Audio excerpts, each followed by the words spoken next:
बिस्मिल्लाहिर्रहमानिर्रहीम। अपनी इस वेब इंजीनियरिंग या एंटरप्राइज एप्लीकेशन डेवलपमेंट की वीडियो सीरीज में हमारी नेक्स्ट वीडियो यानी वीडियो नंबर 9 जो है वो जावास्क्रिप्ट पे है। जावास्क्रिप्ट एक फ्रंट एंड डेवलपमेंट की बहुत इंपॉर्टेंट लैंग्वेज मानी जाती है।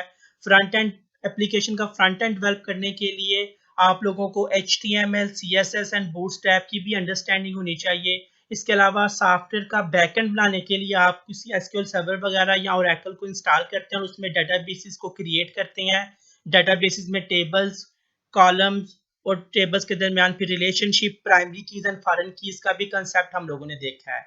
डेटाबेस यानी सॉफ्टवेयर की बैकएंड डेवलप करने से पहले, बैकएंड को अंडरस्टैंड करने से पहले हमने 3 लेयर्स के बारे में भी बात की थी कि सॉफ्टवेयर में एक फ्रंट एंड होता है, एक उसका बैक एंड है जिसमें डेटाबेस बनती है, और एक उसकी मिडल लेयर होती है जो कि आने वाली वीडियो सीरीज में हम एक्सप्लेन करेंगे कि आप कैसे अपने फ्रंट एंड को बैक एंड को आपस में कनेक्ट करके एक फुल फ्लैश 3 लेयर्स का सॉफ्टवेयर तैयार कर सकते हैं।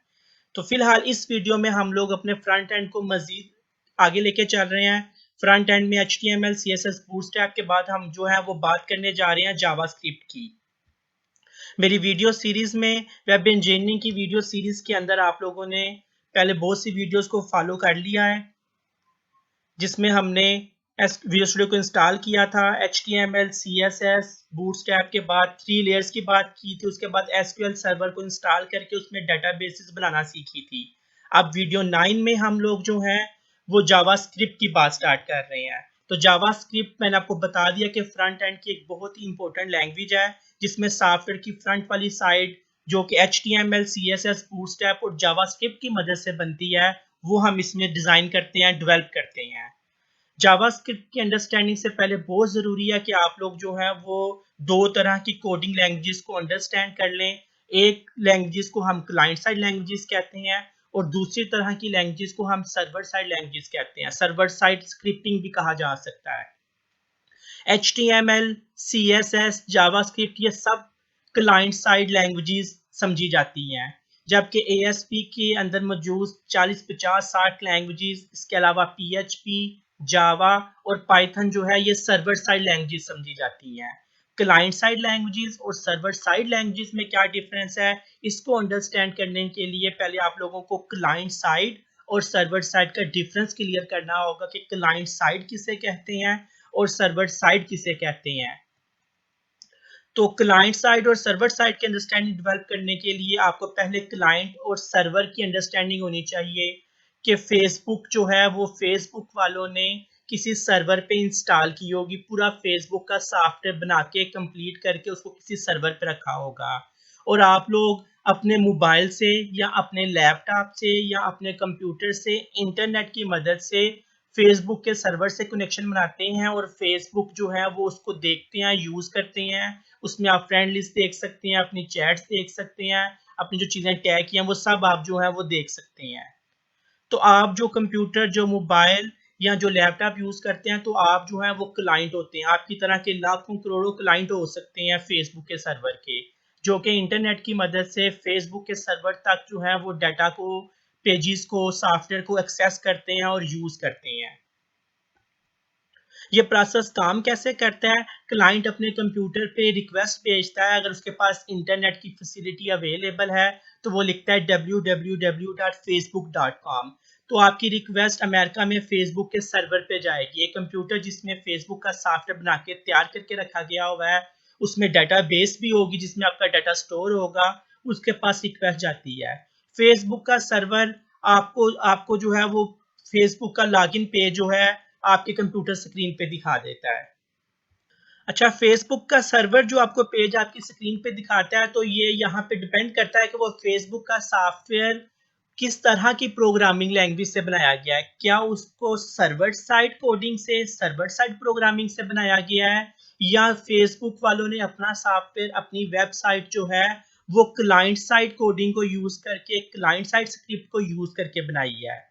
तो जैसी आपकी रिक्वेस्ट फेसबुक के सर्वर पे जाती है, अगर फेसबुक वालों ने अपना software server side programming use करके बनाया हो, C#, पाइथन या जावा वगैरह यूज करके बनाया हो, तो सॉफ्टवेयर का कोड जो है वो सर्वर पे ही एग्जीक्यूट होगा और सर्वर पे ही पेज तैयार किया जाएगा और वो पेज आप लोगों की कंप्यूटर स्क्रीन पे भेज दिया जाएगा। लेकिन अगर फेसबुक वालों ने ये सॉफ्टवेयर क्लाइंट साइड लैंग्वेजेस में बनाया हो, HTML, CSS, जावास्क्रिप्ट को यूज करके बनाया हो, तो ये सारा कोड असल में बेसिकली आपके वेब ब्राउजर पे मोजिला एक्सप्लोरर, क्रोम, एज जिसको भी आप यूज कर रहे हो उस ब्राउजर पे भेज दिया जाता है। यानी क्लाइंट साइड कोड सारे का सारा क्लाइंट के कंप्यूटर पे, क्लाइंट के ब्राउजर पे भेज दिया जाता है और वहां जाके एग्जीक्यूट होता है और फिर एक पेज तैयार करके आपको दिखा दिया जाता है। तो ये बेसिक डिफरेंस है क्लाइंट साइड स्क्रिप्ट का और सर्वर साइड स्क्रिप्ट का। एक सॉफ्टवेयर जो कि सर्वर साइड कोडिंग करके बना होता है, उसका कोड सर्वर पे ही एग्जीक्यूट होता है, पेज सर्वर पे ही तैयार होता है और आप लोगों को भेज दिया जाता है।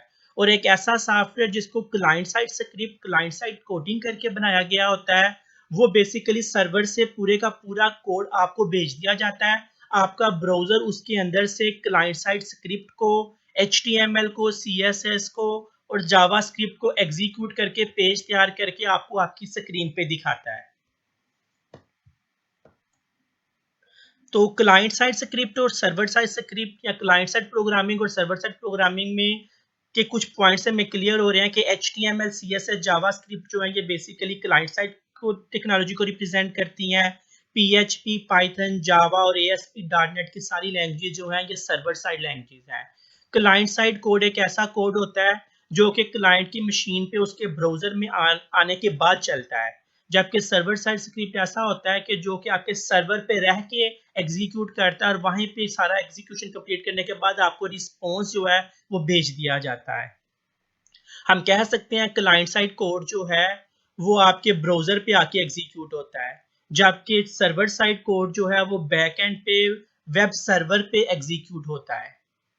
सिक्योरिटी की बात की जाए, पूरे का पूरा कोड आपके कंप्यूटर पे भेज देना और आपके कंप्यूटर की मदद से उसको एग्जीक्यूट करना एक रिस्की काम है। रास्ते में इंटरनेट में बहुत से हैकर्स हो सकते हैं, कोड आपको डायरेक्ट भेज देना जिसमें बहुत सेंसिटिव डाटा भी हो सकता है, तो ये एक रिस्की काम होता है। लेकिन कोड आपको भेज देना और आपका कंप्यूटर उसको एग्जीक्यूट करे, आपका कंप्यूटर उसको रन करे, स्पीड के लिहाज से तो एक अच्छी चीज है, लेकिन कोई अच्छी सिक्योरिटी नहीं मानी जाती। हाँ, कोड को सर्वर पे रह के चलाया जाए, पेज तैयार कर दिया जाए, डाटा कहाँ से निकाला पेज ने, डाटा कहाँ पड़ा हुआ था डेटाबेस में, वो सारी इंफॉर्मेशन सर्वर पे एग्जीक्यूट होती रहे, तो ये सिक्योरिटी पॉइंट ऑफ व्यू से सर्वर साइड स्क्रिप्टिंग जो है ये ज्यादा अच्छी समझी जाती है। लेकिन अगर कोड को क्लाइंट पे भेज दिया जाए और वहां जाके चलने दिया जाए तो फिर इस सर्वर पे लोड कम रहता है और फास्ट एग्जीक्यूशन क्लाइंट को फील होती है, तो स्पीड जो है वो वैसे नॉर्मली जो है वो क्लाइंट साइड स्क्रिप्ट की जो है वो ज्यादा अच्छी समझी जाती है।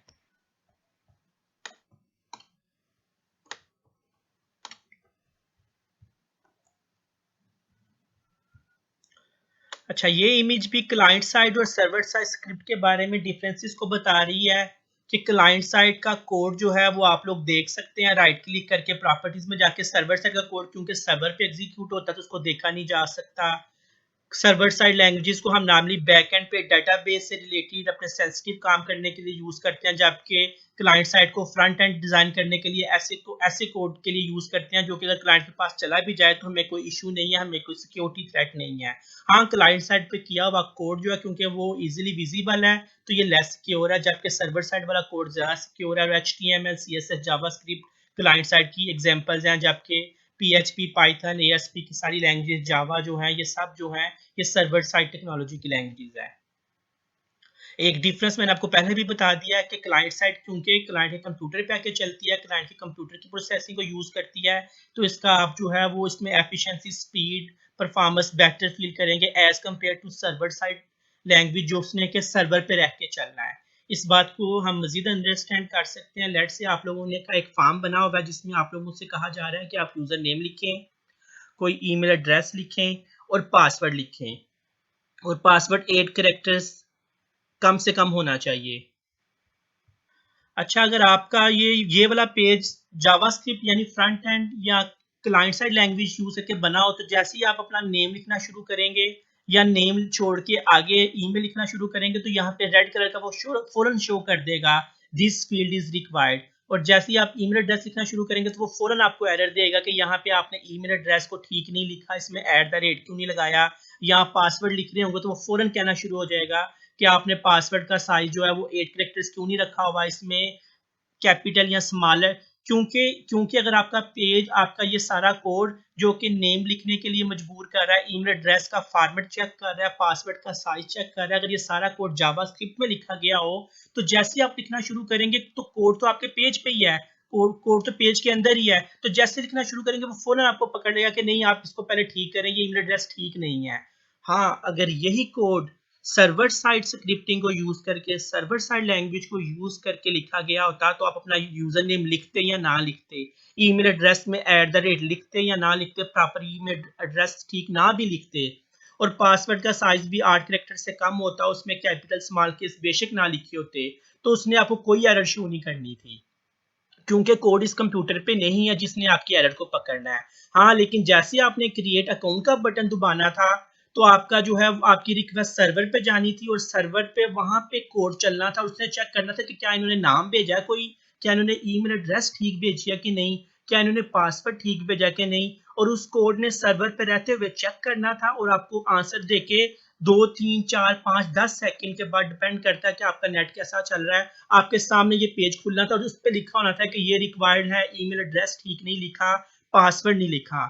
तो आप एज अ यूजर जरूर सोचेंगे कि एक ऐसा पेज है कि जो फौरन फौरन बात पकड़ता है और कहता है कि ये ठीक करें, ये ठीक करें, ऐसा नहीं ऐसा नहीं, और एक दूसरी तरह का पेज है जिसमें आप सारा कुछ लिख देते हैं, क्रिएट का बटन दबाते हैं तो वो 3 4 5 सेकंड के बाद एकदम आपके सामने स्क्रीन आती है, उसमें कहते हैं कि भाई ये 3 चीजें मिस हैं या ये 2 चीजें ठीक कर लें। तो ये डिफरेंस है सर्वर साइड और क्लाइंट साइड टेक्नोलॉजी का। क्लाइंट साइड टेक्नोलॉजी में लिखा हुआ कोड क्योंकि आपके पेज के साथ आपके कंप्यूटर में आ जाता है तो फौरन फौरन एग्जीक्यूट होता है और क्विकली रिस्पॉन्स करता है आपको। लेकिन सर्वर साइड पे लिखा हुआ कोड उस वक्त चलेगा जब आप क्रिएट का बटन दबाएंगे, रिक्वेस्ट सर्वर पे जाएगी और सर्वर फिर उस कोड को चला के चेक करेगा कि हाँ जी इन्होंने ईमेल एड्रेस ठीक लिखा है कि नहीं, पासवर्ड का साइज और कैपिटल स्मॉल केस यूज किए हैं कि नहीं किए। डेफिनेटली आप ये समझ रहे होंगे कि फिर हमें स्पीड, यहाँ पे तो स्पीड सॉफ्टवेयर की अच्छी होनी चाहिए, सॉफ्टवेयर आजकल के ज़माने में तेज़ एफिशिएंट काम करने चाहिए, तो क्लाइंट साइड टेक्नोलॉजी जो है वो यानी जावास्क्रिप्ट में बना हुआ सॉफ्टवेयर उसको यूज़ किया हुआ, उसमें किया गया कोड बहुत अच्छे से एग्जीक्यूट होगा।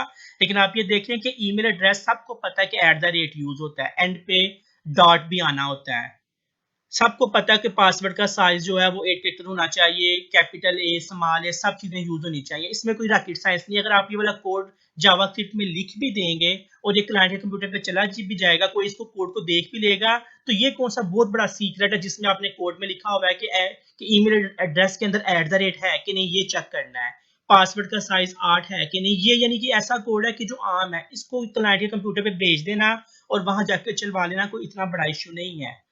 लेकिन अगर आपने यहाँ पे कहीं पे पासवर्ड लिखा होता और पासवर्ड वो आप पासवर्ड और इस तरह की बाकी सेंसिटिव इंफॉर्मेशन जो कि डेटाबेस से डील कर रही है, आपकी इंफॉर्मेशन, आपका डाटा, आपकी पिक्चर्स, आपका बहुत सारी रिकॉर्ड, आपकी सेल्स, आपकी परचेज, आपकी ट्रांजैक्शन, ये सारी इंफॉर्मेशन जो कि डेटाबेस में स्टोर होती है, वो वाला कोड हम कभी भी जावास्क्रिप्ट में नहीं करते, क्लाइंट के कंप्यूटर्स पे नहीं भेजते। तो वो वाला कोड जो हम बेसिकली हमेशा जो है वो सिक्योरिटी मेंटेन करने के लिए सर्वर साइड लैंग्वेज में करते हैं। हाँ, ये छोटे मोटे चेक्स अलबत्ता आप जरूर जावास्क्रिप्ट क्लाइंट साइड लैंग्वेज में लिख सकते हैं ताकि फौरन मौके पे उसको गाइडेंस मिल जाए कि भाई आप गलत लिख रहे हैं, इसको आपने मिस कर दिया है, यहाँ पे आपने @ नहीं लिखा, वो सारी इन्फॉर्मेशन। हाँ, लेकिन जो डाटा सेंसिटिव डाटा जहाँ पे हमारी डाटाबेस कनेक्ट होनी है, जहाँ पे हमारा डाटाबेस से रिलेटेड इन्फॉर्मेशन है, उस केस में हम अपने कोड को कभी जावास्क्रिप्ट में नहीं लिखते हैं, बल्कि हम उसको जो है वो किसी सर्वर साइड लैंग्वेज को यूज करते हुए, जावा, PHP, पाइथन या ASP.NET को यूज करते हुए हम इस कोड को करते हैं।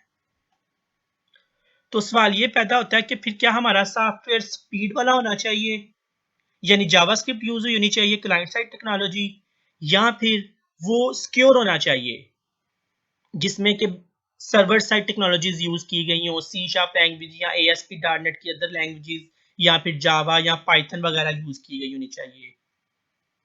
तो इस बात का आंसर ये है कि आपका सॉफ्टवेयर आजकल जो बनते हैं ये दोनों टेक्नोलॉजी से मिला के बनाए जाते हैं। जब आप फेसबुक के सर्वर को रिक्वेस्ट भेजते हैं कि मैं फेसबुक का पेज देखना है, तो फेसबुक का सर्वर जो है सर्वर साइड कोड को सर्वर पे ही चला लेता है। उसके अंदर आपका फेसबुक का सर्वर जो है वो पीएचपी का लिखा हुआ कोड, डेटाबेस से रिलेटेड जितना भी कोड है और जो भी सर्वर साइड लैंग्वेज में लिखा हुआ कोड है उसको सर्वर पे ही एग्जीक्यूट करता है। सर्वर पे एग्जीक्यूट करने के बाद इस सारे कोड को आउटपुट की फॉर्म में तैयार कर लिया जाता है, जबकि HTML, CSS और जावास्क्रिप्ट को भी तैयार करके क्लाइंट को भेज दिया जाता है। इसमें सर्वर साइड का कोड पहले से सर्वर पे रह के एग्जीक्यूट हो गया है, उसने अपना काम कर दिया है, जबकि HTML, CSS और जावास्क्रिप्ट साथ जो है वो क्लाइंट के कंप्यूटर पे भेज दी जाती है, क्योंकि इसने क्लाइंट के कंप्यूटर इस HTML, जावास्क्रिप्ट और CSS ने क्लाइंट के कंप्यूटर पे आके एग्जीक्यूट करना है और पेज का बाकी हिस्सा तैयार होगा जो कि क्लाइंट की स्क्रीन पे दिखा दिया जाएगा। तो आजकल की टेक्नोलॉजीज दोनों लैंग्वेजेस को यूज करती हैं, यानी कि सेंसिटिव इंफॉर्मेशन, डेटाबेस से रिलेटेड डाटा, कुछ इंपॉर्टेंट कैलकुलेशंस वगैरह को जो है वो हम सर्वर साइड लैंग्वेज पे कर उस कोड को सर्वर साइड लैंग्वेज में कर देते हैं ताकि ये सर्वर पे रह के चलें, डेटाबेस से कम्युनिकेट करें और अपना काम जो है वो पूरा करें। लेकिन HTML, CSS और जावास्क्रिप्ट को भी यूज किया जाता है ताकि वो काम जो ज्यादा इंपॉर्टेंट नहीं है, जो कि पेज को बनाने में, डिजाइन करने में और छोटे मोटे चेक्स लगाने के लिए यूज होने हैं, तो वो सर्वर पर चलने की बजाय वो सारे चेक्स जो है वो HTML, CSS, जावास्क्रिप्ट की फॉर्म में क्लाइंट के कंप्यूटर पर भेज दिया जाए और क्लाइंट का कंप्यूटर उसको खुद ही चला लेगा। आजकल की टेक्नोलॉजीज में, आजकल के सॉफ्टवेयर में फ्रंट एंड बैक एंड दोनों लैंग्वेज यूज की जाती हैं। सिक्योर चीजों को सिक्योर रखने के लिए हम बैक एंड लैंग्वेज को यूज करते हैं, सर्वर साइड लैंग्वेज जिनको कहा जाता है, और चीजों को फास्ट एग्जीक्यूट करवाने के लिए हम जो है क्लाइंट साइड लैंग्वेज को जो है यूज कर लेते हैं। ये एग्जांपल भी उसी प्रोसेस को एक्सप्लेन कर रही है। इसमें स्टेप 1 में यूजर ने अपने कंप्यूटर से रिक्वेस्ट भेजी सर्वर को, सर्वर ने आपकी रिक्वेस्ट रिसीव करने के बाद पेज को तैयार करना स्टार्ट किया। पेज में जितना भी सर्वर साइड कोड था उसको सर्वर ने अपने पास ही एग्जीक्यूट किया, जबकि HTML, CSS और जावास्क्रिप्ट को पेज पे लगा के इस पेज को जो है वो क्लाइंट के कंप्यूटर पे भेज दिया। क्लाइंट के कंप्यूटर ने इस पेज को रिसीव करने के बाद इसके अंदर HTML, CSS और जावास्क्रिप्ट यानी क्लाइंट साइड सारा कोड एग्जीक्यूट किया और पेज को कंप्लीट करने के बाद यूजर की स्क्रीन पे इस पेज को डिस्प्ले कर दिया जाता है। क्लाइंट साइड पे ये सारा एग्जीक्यूशन का काम HTML, CSS और जावास्क्रिप्ट की एग्जीक्यूशन जो है ब्राउजर्स मैनेज करते हैं। ये हम इस बात को वाइंड अप कर रहे हैं कि क्लाइंट साइड लैंग्वेज और सर्वर साइड लैंग्वेज में हमने जो बातें अंडरस्टैंड की हैं उनका ओवरऑल जो है पिक्चर ये है। HTML, CSS, JavaScript client side languages हैं। ये चलने में, क्योंकि क्लाइंट कंप्यूटर पे चलनी होती हैं, तो फास्ट एग्जीक्यूट होती हैं। लेकिन इसमें लिखा हुआ कोड जो है, अगर आपका इंपॉर्टेंट कोड है, कुछ डेटाबेस से रिलेटेड या अदर इंपॉर्टेंट लॉजिक्स हैं, तो वो फिर आप इनसिक्योरिटी फील कर सकते हैं उसको लेके। और नॉर्मली हम जावास्क्रिप्ट को फ्रंट जावास्क्रिप्ट और क्लाइंट साइड बाकी लैंग्वेजेस को सॉफ्टवेयर का फ्रंट एंड बनाने के लिए यूज करते हैं, जबकि server side languages back and database से और आपकी कुछ कॉम्प्लेक्स बिजनेस लॉजिक को इंप्लीमेंट करने के लिए यूज की जाती हैं। जावा, PHP, पाइथन और ASP की डिफरेंट लैंग्वेजेस जो हैं वो सर्वर साइड लैंग्वेज का पार्ट है। क्योंकि इन्होंने सर्वर पे रह के एग्जीक्यूट करना होता है तो थोड़ा स्पीड का इशू महसूस हो सकता है, लेकिन ये सिक्योरिटी पॉइंट ऑफ व्यू से बहुत ज्यादा जो है इसको प्रायोरिटी दी जाती है इन लैंग्वेजेस को, सर्वर साइड लैंग्वेजेस को।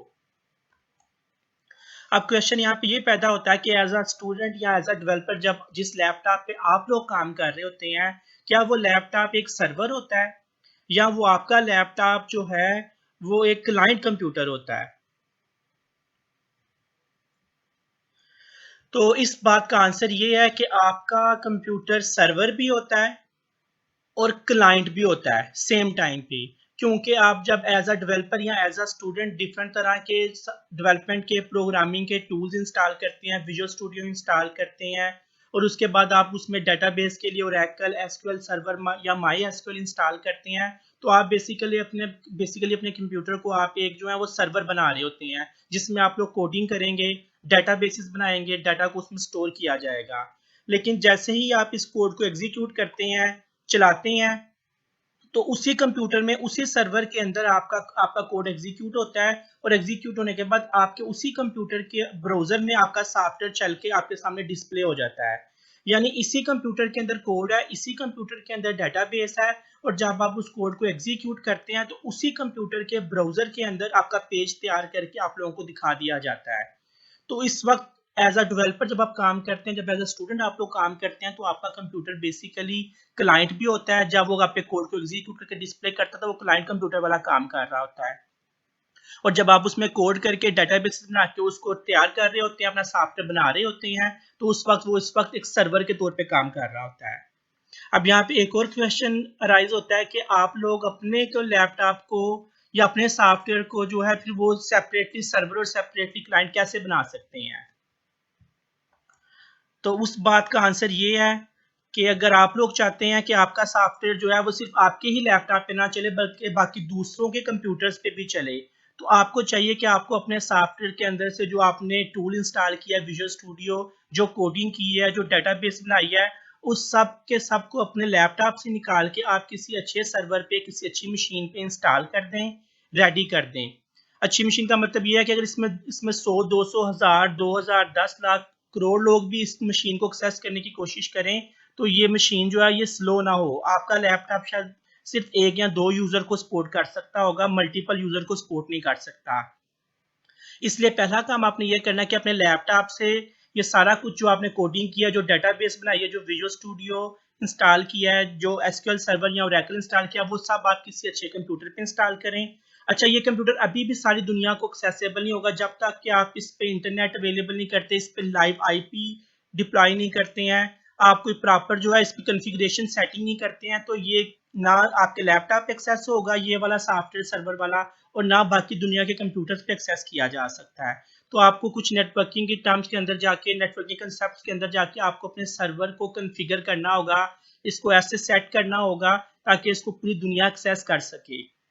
इसको एक आपको रियल पब्लिक आईपी एड्रेस भी देना होगा, जैसा कि एक आईपी एड्रेस, ये एग्जांपल आईपी एड्रेस की। लेकिन लोग नॉर्मली आपकी वेबसाइट को आईपी एड्रेस लिख के एक्सेस नहीं करेंगे, बल्कि आप लोगों को एक डोमेन नेम परचेज कर लेना चाहिए। डोमेन नेम सर्वर वालों से अपने आईपी एड्रेस की बजाय कोई डोमेन नेम खरीद लेना चाहिए। उन्हें कहना चाहिए कि ये वाला आईपी एड्रेस तो लोग नहीं लिख सकते हैं, तो लिहाजा इसकी जगह आप www.mysoftware.com जो है इसके साथ रजिस्टर कर दें। अब किसी ने भी आपके सॉफ्टवेयर को, जो कि आपने एक अच्छे सर्वर पे कॉन्फ़िगर कर दिया है, आईपी एड्रेस खरीद लिया और डोमेन नेम भी उसके साथ एडजस्ट करवा ली है, तो आप दुनिया में कहीं पे भी बैठ के कोई भी लिखेगा www.mysoftware.com, तो आपका सॉफ्टवेयर सर्वर से जो है वो उनके उस कंप्यूटर को रिस्पॉन्स करेगा। ये सारे कंप्यूटर इस वक्त क्लाइंट होंगे और आपका ये वाला जो सर्वर जिसमें आपका सॉफ्टवेयर आप लोगों ने तैयार करके कॉन्फ़िगर करके रख दिया, ये सर्वर होगा। आप भी चाहें, अगर आपके पास भी नेट अवेलेबल है, तो आप अपने लैपटॉप पे भी लिख सकते हैं ब्राउजर में जाके www.mysoftware.com, तो आप भी अपने सर्वर से अपने इस सॉफ्टवेयर का पहला पेज जो है वो तैयार हुआ देख सकते हैं। या आप चाहें तो आप आईपी एड्रेस लिख के भी अपनी वेबसाइट को एक्सेस कर सकते हैं। ये तो थी हमारी बातें जावास्क्रिप्ट के बेसिक कंसेप्ट से रिलेटेड कि जावास्क्रिप्ट क्या और हम इसको क्यों यूज कर रहे हैं। अब हम जावास्क्रिप्ट की बात स्टार्ट करते हैं कि जावास्क्रिप्ट में हम कोडिंग किस तरह से कर सकते हैं। तो जैसा कि मैंने आप लोगों को बता दिया कि आजकल की modern web pages, modern web apps में जो है आपकी HTML CSS के अलावा जावास्क्रिप्ट का भी रोल है। आप विदाउट जावास्क्रिप्ट एक अच्छी वेबसाइट, एक अच्छी वेब एप्लीकेशन नहीं डेवलप कर सकते हैं। ये हम पहले भी बात कर चुके हैं कि HTML आपके जो है वो वेब एप्लीकेशन, वेब सॉफ्टवेयर को स्ट्रक्चर को बनाती हैं, क्रिएट करती हैं। CSS उसकी डिजाइनिंग में काम आता है, जबकि जावास्क्रिप्ट जो है उसमें एनिमेशन, बिहेवियर और रिस्पॉन्सेज को ऐड करता है।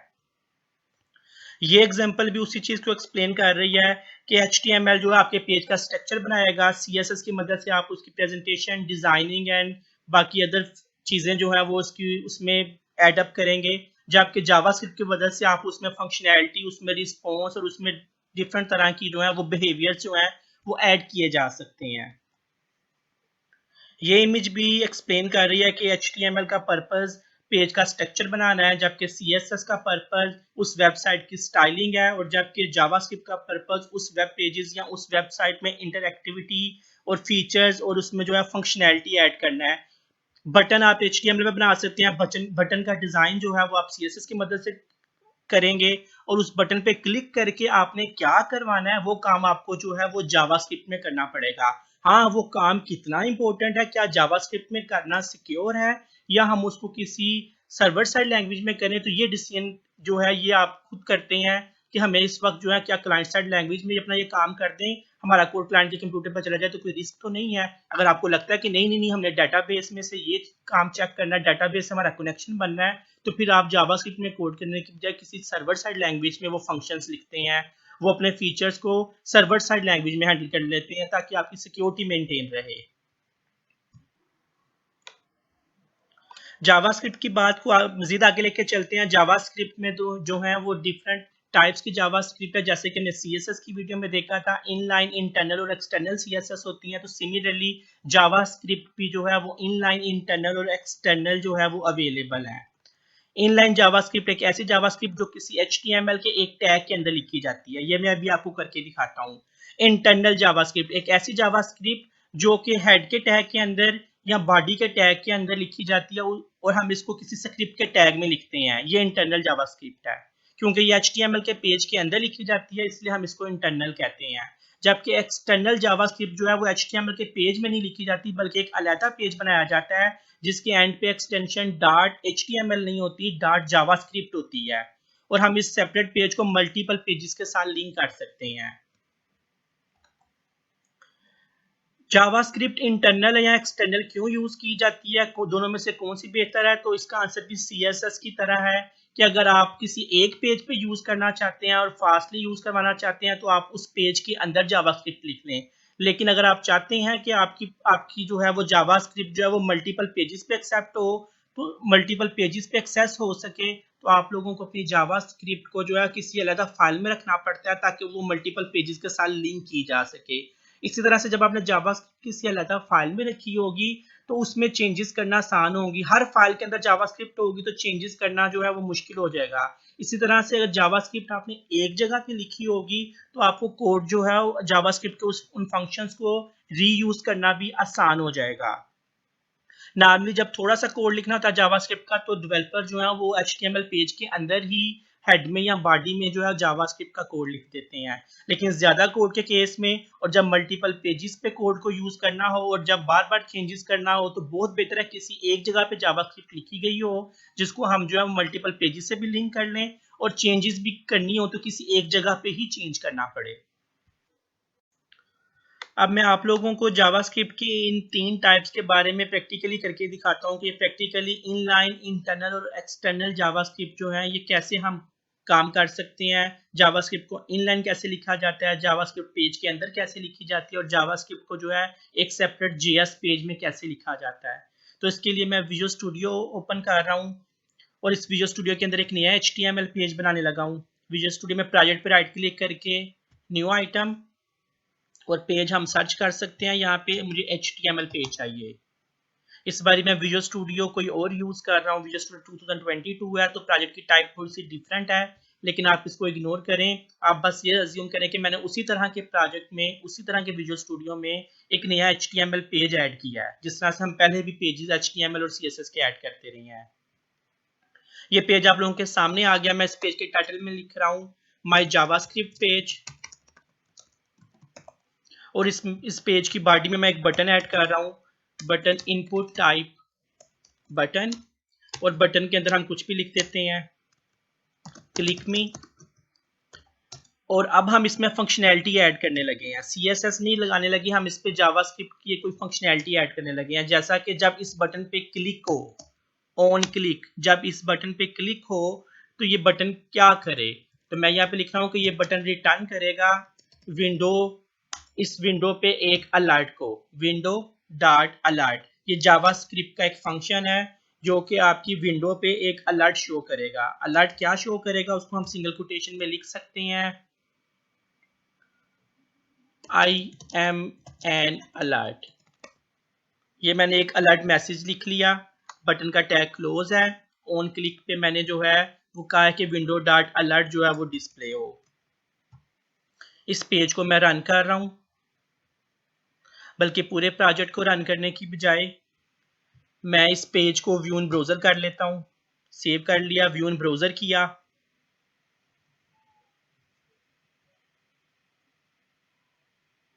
तो आपका ये पेज ब्राउजर पे आपके सामने आ गया जिसके टाइटल में लिखा हुआ है माय जावास्क्रिप्ट पेज, और इस पे मैंने एक बटन लगाया था, बटन के अंदर वैल्यू लिखी थी क्लिक मी, और जब मैं इस बटन पे क्लिक करूंगा तो आपके इस पेज के ऊपर एक अलर्ट मैसेज शो होगा, जिस अलर्ट मैसेज के अंदर मैंने मैसेज लिखा था आई एम एन अलर्ट। तो ये अलर्ट मैसेज शो हो गया आपकी स्क्रीन पे। ये ब्राउजर टू ब्राउजर वेरी करता है, अगर आप इसको किसी और ब्राउजर पे चलाएंगे तो उस पर किसी और तरह का अलर्ट मैसेज शो होगा। थोड़ा सा आगे चलते हैं। विंडो डॉट अलर्ट की बजाय हम यहाँ पे विंडो डॉट प्रिंट का भी फंक्शन लिख सकते थे। विंडो डॉट प्रिंट, प्रिंट के फंक्शन में हमने कोई भी पैरामीटर पास नहीं करना, बस मैं इसको लिख रहा हूँ ऑन क्लिक पे क्लिक होने पे ये विंडो जो है इसकी स्क्रीन जो है वो प्रिंटिंग के लिए चली जाएगी, प्रिंट की कमांड के लिए चली जाएगी, प्रिंट होगा। इसको मैं व्यू इन ब्राउजर कर लेता हूँ। अब मैंने क्लिक मी का बटन प्रेस किया तो इस बारी जो है ये आपका पूरा पेज जिसमें कुछ भी नहीं है, सिर्फ टाइटल लिखा हुआ है और क्लिक मी का बटन लगा हुआ है, ये पेज जो है ये प्रिंटर को सेंड होने के लिए चला गया, प्रिंटिंग के लिए जो है वो ओपन हो गया कि अगर आप इस बटन को प्रेस करेंगे तो प्रिंट जो है वो प्रिंट हो जाएगी डॉक्यूमेंट।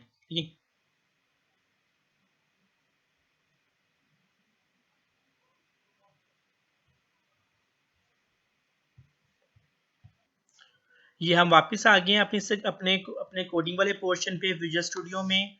और ये बट आप लोगों ने देख लिया है कि ये जो हमने लिखा है रिटर्न विंडो डॉट प्रिंट या रिटर्न विंडो डॉट अलर्ट, तो आप लोग देख लें कि ये हमने जो जावास्क्रिप्ट का एक फंक्शन लिखा है इसको हमने HTML के टैग के अंदर लिखा है।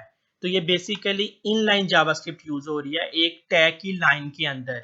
लेकिन अगर आप चाहें तो आप अपने इस फंक्शन को एक सेपरेट जगह पे भी लिख सकते हैं, आप चाहें तो आप बॉडी के अंदर लिख सकते हैं, आप चाहें तो आप हेड के अंदर लिख सकते हैं, अगर आप चाहें तो बॉडी और हेड के अलावा किसी और पोर्शन पे भी जाके आप जावास्क्रिप्ट लिख सकते हैं। आपको इस बार इस स्क्रिप्ट का टैग बनाना है और स्क्रिप्ट के टैग के अंदर आप लोग अपनी जावास्क्रिप्ट लिख सकते हैं। आप चाहें तो इस स्क्रिप्ट के टैग को जिस तरह हम इंटरनल CSS को करते थे हेड के पोर्शन के अंदर ही बना लें।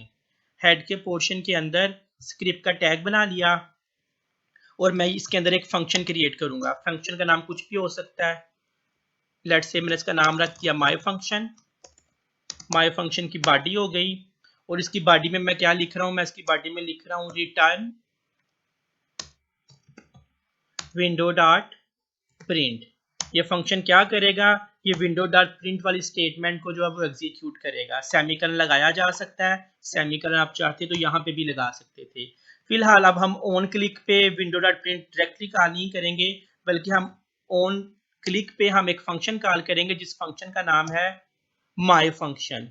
माय फंक्शन आ गया लिस्ट में। मैंने इसको कहा है कि जैसे ही हम इस बटन पे क्लिक करें तो तुमने क्या करना है, तुमने माय फंक्शन को चलाना है। माय फंक्शन कहाँ पे है, इसी पेज की बॉडी के अंदर हमने जो है इंटरनली जावास्क्रिप्ट लिखी है और जावास्क्रिप्ट के अंदर एक ही फंक्शन है और उस फंक्शन के अंदर एक ही कमांड लिखी है कि इस विंडो को, इस स्क्रीन को जो है वो प्रिंट करना है।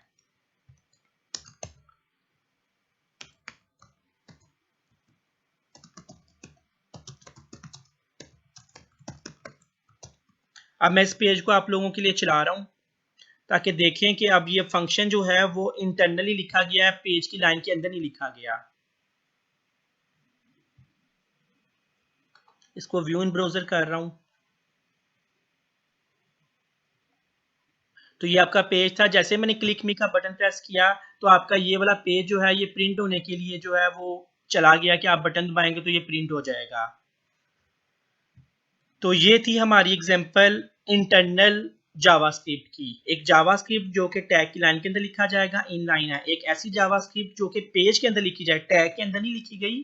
टैग के अंदर तो फंक्शन कॉल किया गया, लेकिन वो फंक्शन, वो बिहेवियर कहाँ लिखा है हमने, वो बिहेवियर हमने पेज के अंदर ही कहीं पे लिखा है, हेड के अंदर या बॉडी के अंदर, इवन कहीं और पे भी लिखा जाता है। कुछ लोग तो रिकमेंड करते हैं कि आप अपने जावास्क्रिप्ट के कोड को जो है वो हेड और बॉडी के बाद एंड पे जाके लिखें, क्योंकि जावास्क्रिप्ट ताकि पहले HTML का पेज लोड हो जाए, क्लाइंट की स्क्रीन पे आ जाए और जावास्क्रिप्ट बाद में चलती रहे। नहीं तो जावास्क्रिप्ट अगर ज्यादा लिखी होगी, पेज में ऊपर होगी, बॉडी से भी ऊपर होगी, तो पहले जावास्क्रिप्ट लोड होती रहेगी, बाद में पेज लोड होना शुरू होगा, बटन आना शुरू होंगे स्क्रीन पे, तो थोड़ा टाइम लगेगा। तो पहले पेज लोड हो जाए, बाद में जावास्क्रिप्ट लोड होती रहे, तो यूजर को ज्यादा स्लोनेस फील नहीं होती एप्लीकेशन में।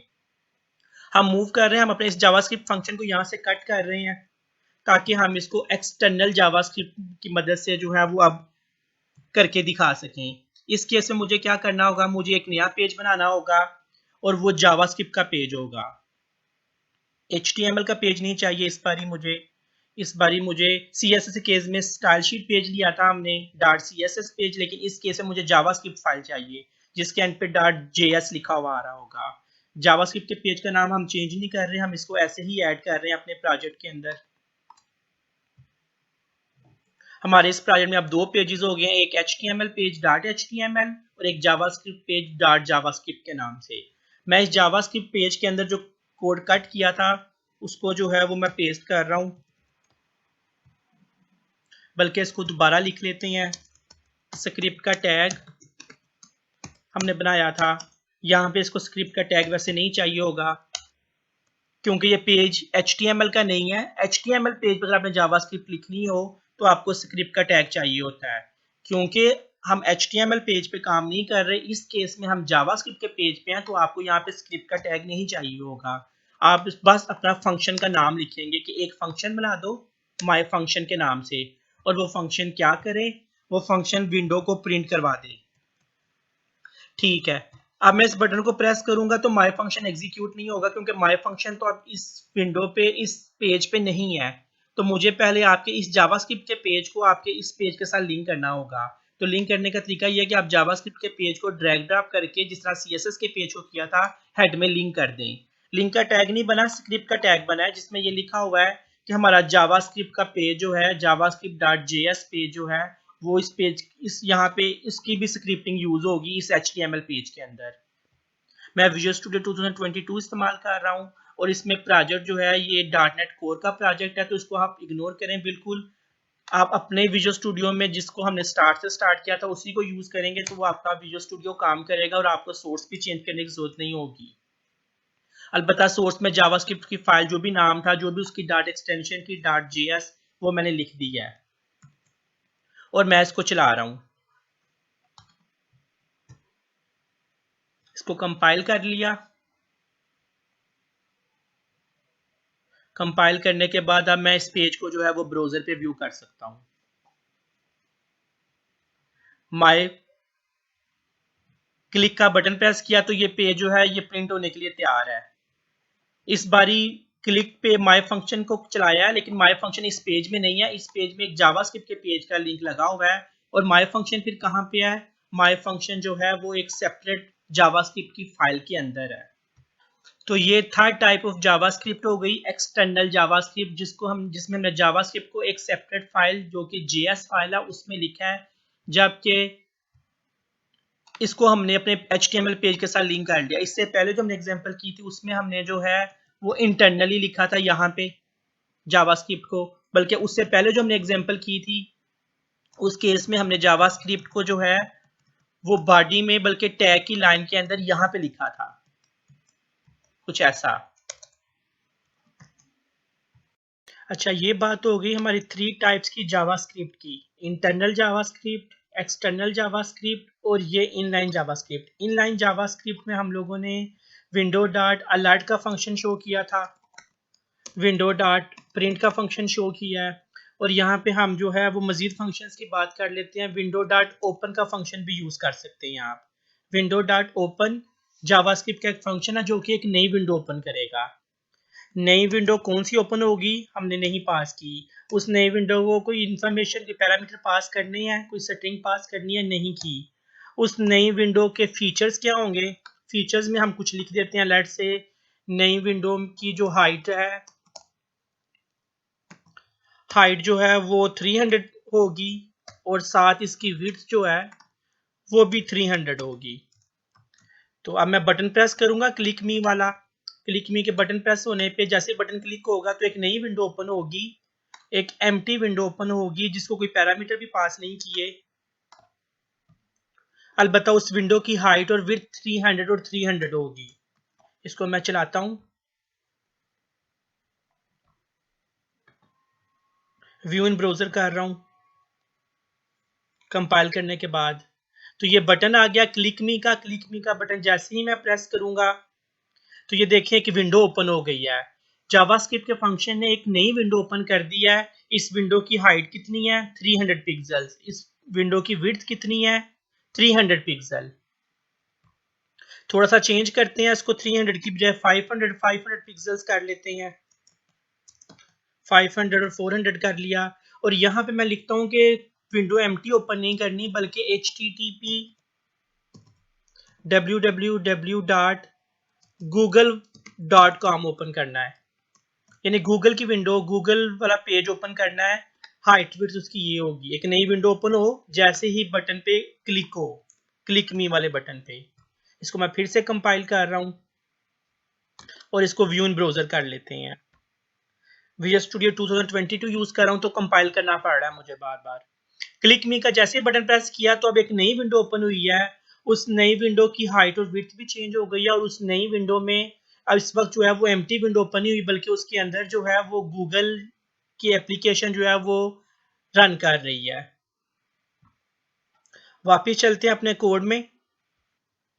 अच्छा, अब हम नेम फीचर इसमें ऐड करते हैं। जैसा कि मैं यहाँ पे इस विंडो डॉट ओपन के फंक्शंस को ख़त्म कर रहा हूँ, यहाँ पे विंडो डॉट ओपन का फंक्शन नहीं चलाने लगा बल्कि यहाँ पे मैं कोई अपना function, let's say my function में रन करने लगा हूँ। जैसे ही बटन पे क्लिक हो तो माय फंक्शन चले। माय फंक्शन कहाँ पे है? माय फंक्शन तो हमने एक्सटर्नल शीट में बनाया था, वहां से हम इसको कट कर लेते हैं। एक्सटर्नल से फिलहाल खत्म कर रहे हैं इसको। यहाँ पे हम इसको यूज करते हैं इंटरनली। इंटरनली आप हेड में भी लिख सकते हैं, बॉडी के में भी लिख सकते हैं, बॉडी के बाद में भी लिख सकते हैं। ये मैंने एक फंक्शन बना लिया, माय फंक्शन। जैसे ही बटन पे क्लिक होगा तो एक फंक्शन चलेगा, माय फंक्शन। और वो फंक्शन क्या करेगा, उस फंक्शन का नाम अब चेंज कर लेते हैं। माय फंक्शन की बजाय इस फंक्शन का मैं नाम रख रहा हूँ चेक नंबर। ये नंबर चेक करेगा, check number. Let's say user से हम कहते हैं तुम कोई नंबर लिखो, इनपुट टाइप टेक्स्ट बॉक्स में कोई नंबर लिखो, और नंबर लिखना जरूरी है, रिक्वायर्ड है। तुम नंबर लिखो, हम तुम्हें बताएंगे कि वो नंबर इवन है कि ऑड है। तो वो इस पे अपना नंबर लिखेगा और क्लिक मी का बटन दबाएगा। क्लिक मी के बटन को भी बदल देते हैं, चेक नंबर कर देते हैं बटन की वैल्यू। जैसे वो चेक नंबर वाला बटन दबाएगा तो चेक नंबर वाला फंक्शन चलेगा। और चेक नंबर वाला फंक्शन क्या करेगा, इस इनपुट का हमें एक आईडी रखना होगा। इनपुट को आईडी दे देते हैं। आईडी में मैं क्या आईडी रख रहा हूँ, माय नंबर। तो यहाँ पे अब हम फंक्शन में थोड़ी चेंजेस कर रहे हैं। फंक्शन के अंदर हम कह रहे हैं कि हमारी इस डॉक्यूमेंट के अंदर डॉक्यूमेंट डॉट एक एलिमेंट है, उसको तुम आईडी से एक्सेस कर लो। Get element by ID. उसका आईडी क्या रखा है हम लोगों ने, उसका आईडी रखा है माय नंबर। और यहाँ पे जावास्क्रिप्ट के अंदर इंटीजर, बुलियन, फ्लोट वगैरह डाटा टाइप्स नहीं होती हैं, बस वार टाइप होती है। वार इज फॉर वेरिएबल। एक वेरिएबल एन मैंने ले लिया, एन इज फॉर नंबर। एक वेरिएबल एन लिया मैंने, और उस वेरिएबल में मैंने क्या कहा कि हमारी इस डॉक्यूमेंट में एक एलिमेंट है जिसका नाम है, जिसका आईडी है माय नंबर। उस नंबर की वैल्यू पिक कर लो तुम, नंबर डॉट वैल्यू। तो इस डॉक्यूमेंट में जो एलिमेंट है जिसका नाम माय नंबर है, उसकी वैल्यू पिक करके एक वेरिएबल एन में सेव करवा दो। किसका आईडी माय नंबर है, इस वाले इनपुट का आईडी माय नंबर है। तो यहाँ जो भी नंबर लिखा होगा यूजर ने वो इस वेरिएबल एन में आ जाएगा। यहाँ पे हम यूज कर लेते हैं, सब प्रोग्रामिंग लैंग्वेजेस में यूज हो जाता है ये। इफ एल्स, लूप्स, वेरिएबल्स, ये सब प्रोग्रामिंग के कॉमन है। तो मैं यहाँ पे लिखता हूँ if number remainder by 2 equal to 0। अगर नंबर को 2 से डिवाइड करें और 0 बचता है तो हम यहाँ पे उसको अलर्ट दिखा देते हैं। अलर्ट, अलर्ट क्या दिखा देते हैं, एंटर्ड नंबर इज इवन।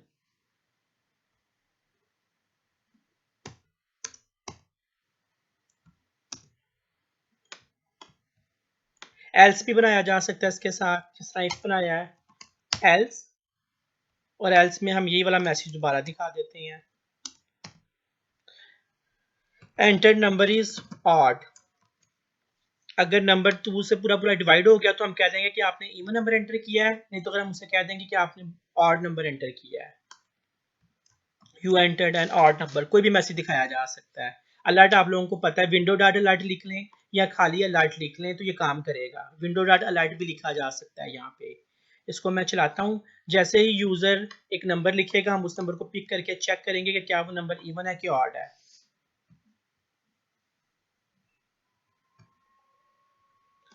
इसको कंपाइल करके मैं व्यू इन ब्राउजर कर रहा हूँ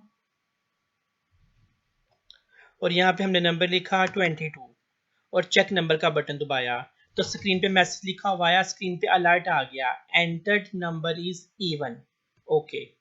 और अगर मैं यहाँ पे 22 की बजाय 21 लिखता और चेक नंबर का बटन दबाता तो मैसेज लिखा हुआ था एंटर्ड नंबर इज ऑड, कि आपका एंटर किया हुआ नंबर ऑड है। ठीक है, वापस चलते हैं। अगर आप चाहते हैं कि मैसेज हम अलर्ट में ना दिखाएं बल्कि उसको स्क्रीन पे ही दिखाएं तो हम उसको स्क्रीन पे भी दिखा सकते हैं। यहाँ पे हम एक div का टैग लगा लेते हैं और div के टैग के अंदर हम जो है वो div को आईडी दे देते हैं माई मैसेज। लेट से मैंने div को एक ID they the my message और इसमें क्या लिखा है, कुछ नहीं लिखा। हाँ, इसको कलर दे देते हैं, स्टाइल कलर रेड। ठीक है, एक div मैसेज है, मैसेज में तो कोई मैसेज नहीं लिखा, यहाँ पे हमने कुछ भी नहीं लिखा, कोई मैसेज नहीं है। तो div का आईडी है माई मैसेज। अब हम चाहें तो अलर्ट भी दिखा लेते हैं और साथ हम ये भी दिखा लेते हैं, बल्कि अब हमने एक और एलिमेंट एक्सेस करना है तो यहाँ पे हम लिखेंगे var, एक वेरिएबल बना लेते हैं और हम कहते हैं कि इस डॉक्यूमेंट में document dot gate element by ID. अब तुमने एक और आईडी गेट करना है जिसका नाम है माई मैसेज। इस एलिमेंट m को तुमने क्या करना है, m के अंदर तुमने क्या मैसेज दिखाना है, n के अंदर इनर HTML नहीं बल्कि इनर टेक्स्ट लिखना है हमने। m के अंदर तुम ये टेक्स्ट लिख दो, क्या लिख दो, you entered an even number। यही वाला मैसेज हम else में भी दिखा सकते हैं। उसी m के अंदर हम जो है you entered an odd number। ठीक है, अब क्या होगा, अब जैसे ही हम बटन प्रेस करेंगे चेक नंबर वाला एक फंक्शन चलेगा, चेक नंबर वाला। चेक नंबर फंक्शन क्या करेगा, वो डॉक्यूमेंट से दो चीजों को पिक करेगा, एक नंबर पिक करेगा n वेरिएबल के अंदर और दूसरा मैसेज वाला div पिक करेगा m के अंदर। मैंने उसे कह दिया कि अगर नंबर 2 से पूरा पूरा डिवाइड हो जाता है तो तुम्हें स्क्रीन पे एक अलर्ट मैसेज दिखाना है और m वाले div के अंदर तुमने क्या लिख देना है, you entered an even number. नहीं तो तुमने ये वाला अलर्ट दिखाना है और m वाले div के अंदर तुमने क्या लिख देना है, ये टेक्स्ट लिख देना है। इसको चला के चेक करते हैं। कंपाइल कर रहा हूँ विजुअल स्टूडियो के इस प्रोजेक्ट को और कंपाइल करने के बाद मैं इसको व्यू इन ब्राउजर कर रहा हूँ। यूजर से कहते हैं कोई नंबर लिखो, उसने लिखा 11। चेक नंबर का बटन प्रेस किया तो मैसेज आया entered number is odd. Okay. और साथ ही मैसेज लिखा हुआ भी आ गया, you entered an odd number. ये div के अंदर हमने कुछ नहीं लिखा था, div को खाली छोड़ दिया था, लेकिन हमने जावास्क्रिप्ट की मदद से div को फिल करवाया है और जावास्क्रिप्ट और हमने साथ इसको कलर भी div को जो है वो रेड कलर दिया था। अगर वो यहाँ पे 10 लिखता और बटन प्रेस करता तो जावास्क्रिप्ट का फंक्शन चलता और एक अलर्ट मैसेज आता कि you entered an even number और साथ यहाँ पे मैसेज लिखा हुआ भी आता you entered an even number. ये बिल्कुल ठीक काम कर रहा है। नेक्स्ट वापस हम कोड पे आ गए हैं अपने। अच्छा, दो तरह के मैसेज शो हो रहे हैं, अलर्ट मैसेज भी आ रहा है और div के अंदर इनर टेक्स्ट में भी लिखा जा रहा है। तो हम पहला काम ये करते हैं, अलर्ट मैसेज खत्म कर देते हैं, ना एल्स में अलर्ट मैसेज आए ना इसमें अलर्ट मैसेज आए, बस मैसेज div के अंदर लिखा हुआ है you entered an even number या मैसेज div के अंदर लिखा हुआ है you entered an odd number. एक अच्छा काम हम ये कर सकते हैं, हम अपने div को कलर दे सकते हैं। div को हमने एलिमेंट को एक्सेस किया था m के नाम से जिसमें हमें मैसेज लिखना है m डॉट स्टाइल। div के टैग का नाम हमने m रख दिया है, div को एक्सेस किया, उसके स्टाइल के अंदर डॉट कलर सेट करना चाहते हैं और हम क्या कलर करना चाहते हैं, हम इसको कलर कर देते हैं ग्रीन। कि जब मैसेज लिखा हुआ है you entered an even number तो वो किस कलर का लिखा हुआ है, ग्रीन कलर का। और इसी तरह से जो div है हमारा m, उसका स्टाइल हम बदल देते हैं और स्टाइल डॉट कलर, हम अपने टैग का स्टाइल में कलर क्या सेट कर रहे हैं, colour is equal to red. ठीक है, जब ऑड नंबर हो तो रेड कलर का लिखा हुआ है और जब इवन नंबर हो तो वो ग्रीन कलर का आना चाहिए। अलर्ट मैसेज मैंने यहाँ से ख़त्म कर दिया इफ एल्स में से। इसको चला के देखते हैं क्या ये प्रॉपरली काम कर रहा है।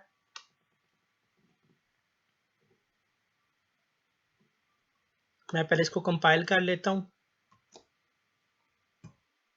विजुअल स्टूडियो 2022 में कंपाइल करना पड़ता है पहले, और अब मुझे इसको व्यू इन ब्राउज़र करना होगा।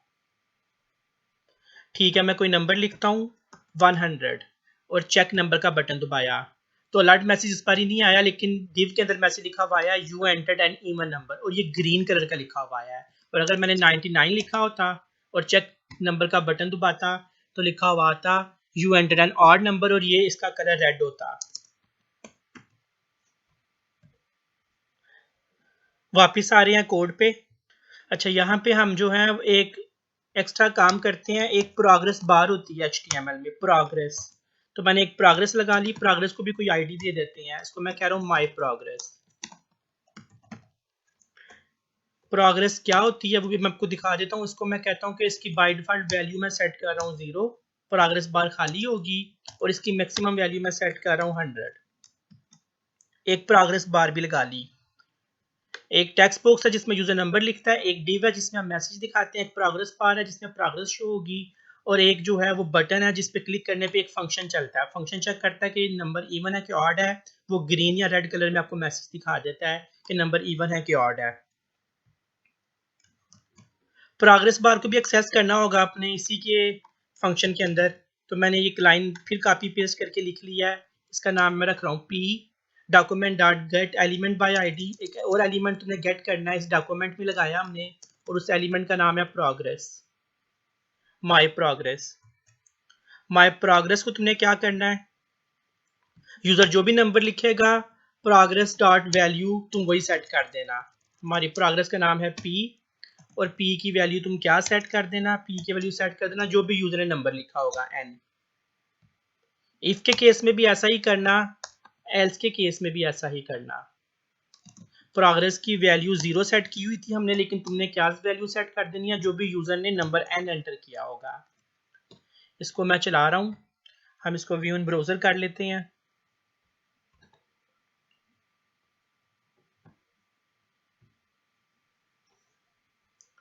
यूजर ने नंबर लिखा 72, चेक नंबर का बटन दबाया तो मैसेज आ गया you entered an even number, और प्रोग्रेस बार में क्या लिखा हुआ है, प्रोग्रेस बार 72 तक चली गई है। और अगर यहाँ पे मैंने 97 तक किया होता इसको और चेक नंबर का बटन दबाता तो देखिए प्रोग्रेस बार जो है इस बारी 97 तक कंप्लीट हो गई है। ये कोई एक मीनिंगलेस सा काम किया, लेकिन आपको वैसे मैं समझा रहा हूँ कि एक प्रोग्रेस बार भी जो है वो यूज की जा सकती है। इस तरह से बहुत से एलिमेंट्स हैं जावास्क्रिप्ट में जिनको आप यूज कर सकते हैं। जैसा कि मैंने भी प्रोग्रेस बार लगाई, यूजर से टेक्स्ट बॉक्स से वैल्यू रिसीव की और उस वैल्यू को मैंने प्रोग्रेस बार में लगा लिया। इसी तरह से मैंने एक डिव के अंदर भी वैल्यू लगा ली है। इसी तरह से मैंने जो है वो किसी एक टैग को एक्सेस करके आईडी से उसका स्टाइल में जाके कलर भी चेंज कर लिया जावास्क्रिप्ट की मदद से। तो जावास्क्रिप्ट की मदद से ऐसे छोटे छोटे बेशुमार काम कर सकते हैं आप लोग। अच्छा, इस एग्जांपल को मजीद आगे लेके चलते हैं। यूजर जो है वो इवन नंबर एंटर कर रहा है कि ऑड नंबर एंटर कर रहा है, हमने रेड कलर में दिखाना है ग्रीन कलर में दिखाना है, वो मैनेज कर लिया है। लेकिन अब सवाल ये पैदा होता है अगर वो नंबर ही एंटर नहीं कर रहा, वो ABC लिख रहा है या डॉट या कोई और चीज लिख रहा है, तो उसका क्या सोल्यूशन है।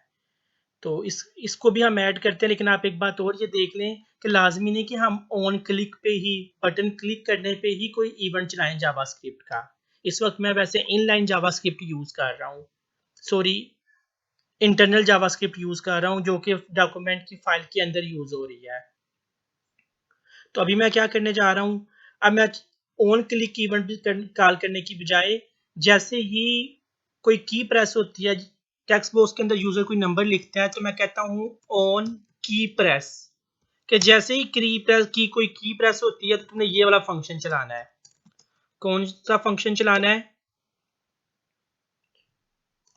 वैलिड नंबर का फंक्शन चलाना है। ये चेक करना है कि जो वो नंबर लिख रहा है वो वैलिड है कि नहीं।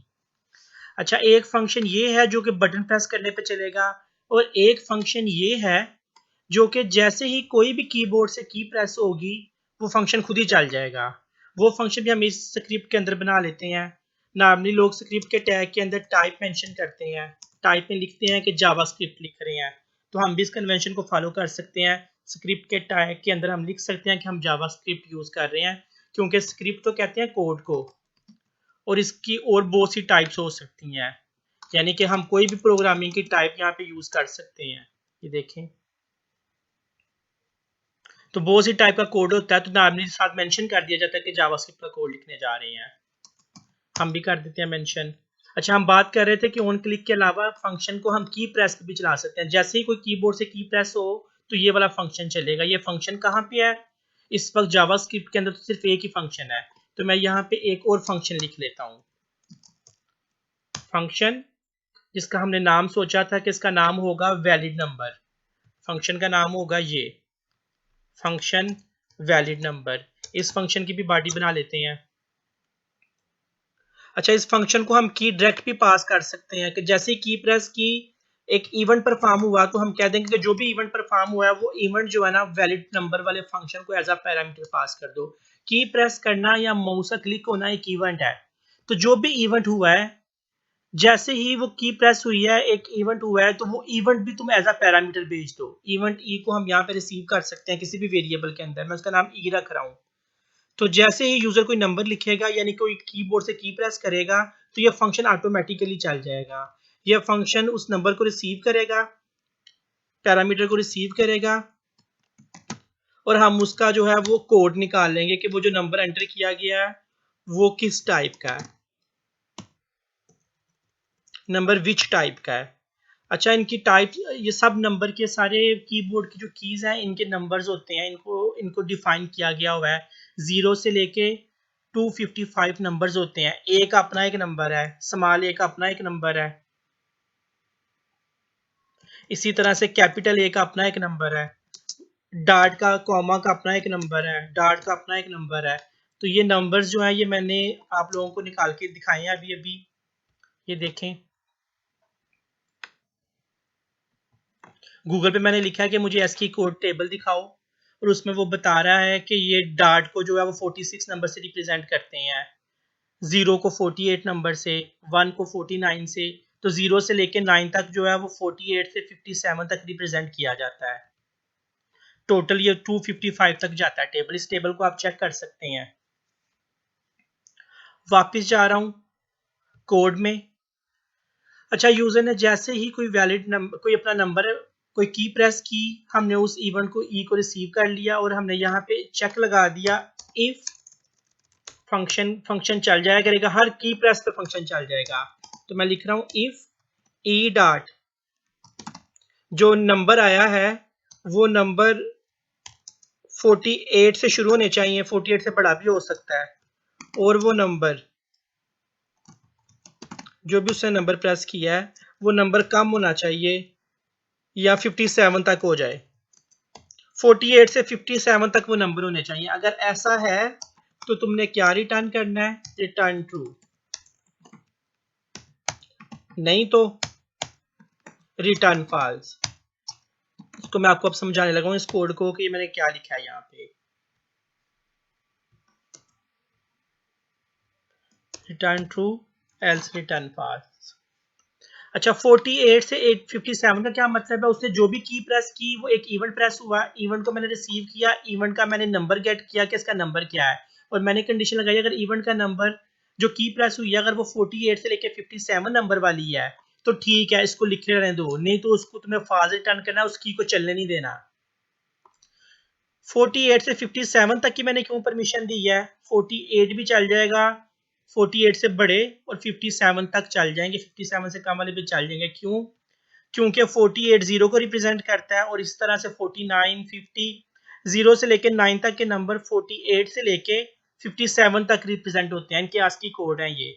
तो जावास्क्रिप्ट में हमने उस की का, उस इवेंट का आस्की कोड एक्सेस किया और हमने कहा कि अगर कोड 48 से लेके 57 तक है, यानी 0 से लेके 9 तक को तुमने ट्रू रिप्रेजेंट करना, लिखने देना है, और बाकी कीबोर्ड्स की कीज को नहीं चलने देना। जैसे ही कीबोर्ड से कोई की प्रेस होगी ये फंक्शन चला करेगा और ये उस की को रिसीव करके फौरन उसका नंबर चेक करेगा कि क्या जो की प्रेस की गई है वो 0 से लेकर 9 तक में से कोई नंबर है या उसके अलावा है। उसके अलावा कोई भी नंबर हुआ तो रिटर्न फॉल्स हो जाएगा, वो नंबर काम ही नहीं करेगा। आप बल्कि रिटर्न ट्रू फॉल्स करने के बजाय मैसेज भी दिखा सकते हैं साथ उसको, जिस तरह से हमने नीचे वाले फंक्शन में मैसेज दिखाया है कि ये नंबर ठीक है कि नहीं ठीक। इसको मैं चला रहा हूँ आप लोगों के लिए, चेक करते हैं कैसे काम करता है।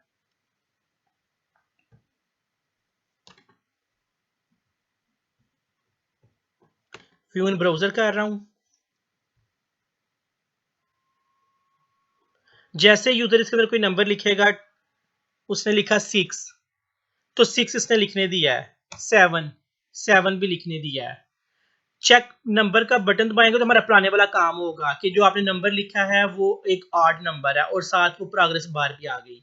लेकिन अगर मैं इसके साथ इसको मिटा के यहाँ पे मैं ए लिखना चाहूँ, ए, तो ए नहीं लिखा जा रहा, ये देखें।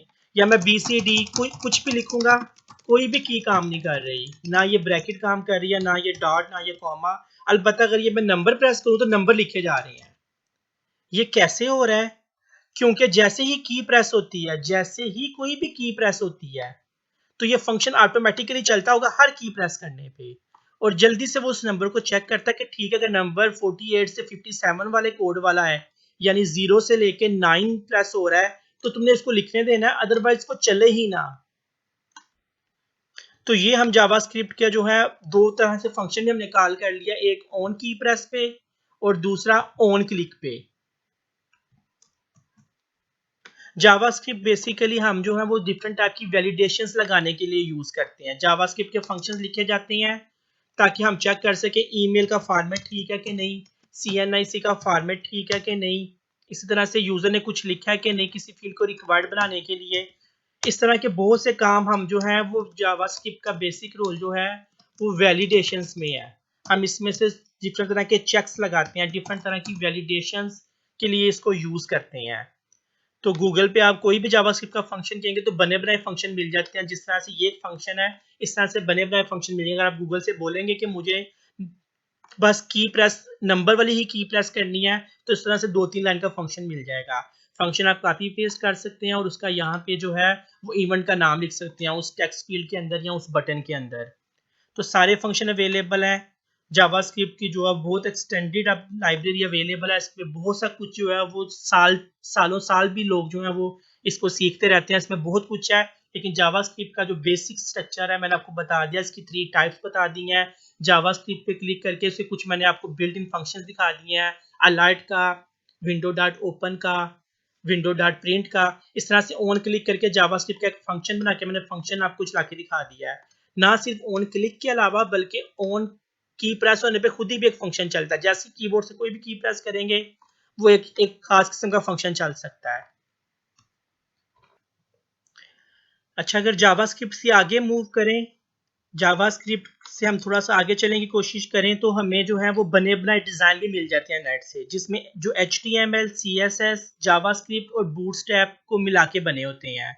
हम नेट से बिल्ट इन टेम्पलेट्स को डाउनलोड कर सकते हैं और उन टेम्पलेट्स को डाउनलोड करके उसके अंदर HTML, CSS, बूटस्ट्रैप, जावास्क्रिप्ट को एडिट करके सेटिंग करके चेंजेस भी की जा सकती हैं। और उन टेम्पलेट्स को हम जो है वो डेटाबेस के साथ कनेक्ट कर सकते हैं, यानी फ्रंट एंड बना हुआ लिया जा सकता है, उसको एडिट किया जा सकता है, उसको डेटाबेस से कनेक्ट किया जा सकता है। कनेक्ट करने के लिए आपको जो है कोई प्रोग्रामिंग लैंग्वेज आनी चाहिए। तो मेरी अगली वीडियो सीरीज जो कि ERP वीडियो सीरीज है, उसमें वीडियो 1 में मैंने आपको बताया हुआ है कि नेट से कैसे बनी बनाई HTML, CSS, जावास्क्रिप्ट, बूटस्ट्रैप की टेम्पलेट ली जा सकती है, उसको कैसे हम विजुअल स्टूडियो में ऐड करके एडिट कर सकते हैं। उससे अगली वीडियो में मैंने डेटाबेस को आपके प्रोजेक्ट के साथ लिंक करना सिखाया है। तो अगली 2 वीडियोस में हम अपने फ्रंट एंड को, अपने बैक एंड को और अपने मिडल लेयर को आपस में एक दूसरे के साथ कनेक्ट करेंगे। सबसे पहले नेट से एक बनी बनाई टेम्पलेट HTML, CSS का अच्छा सा वेबसाइट का डिज़ाइन लेंगे, उसको डाउनलोड करने के बाद हम उसको सेटिंग करके उसको विजुअल स्टूडियो का हिस्सा बना लेंगे उस फ्रंट एंड को। फिर बैक एंड पे डेटाबेस में टेबल्स बनाएंगे और फ्रंट एंड को बैक एंड के साथ जो है वो हम लिंक करेंगे। आने वाली video series, ERP video series जो है उसमें हमने मिडल लेयर पे प्रोग्रामिंग लेयर की सारी बातें की हुई हैं। उस प्रोग्रामिंग लेयर में फ्रंट एंड को चाहे खुद बना लें चाहे बना वाले लें, और बैक एंड जो कि डेटाबेस होगी उनको आपस में कनेक्ट करवाया हुआ है।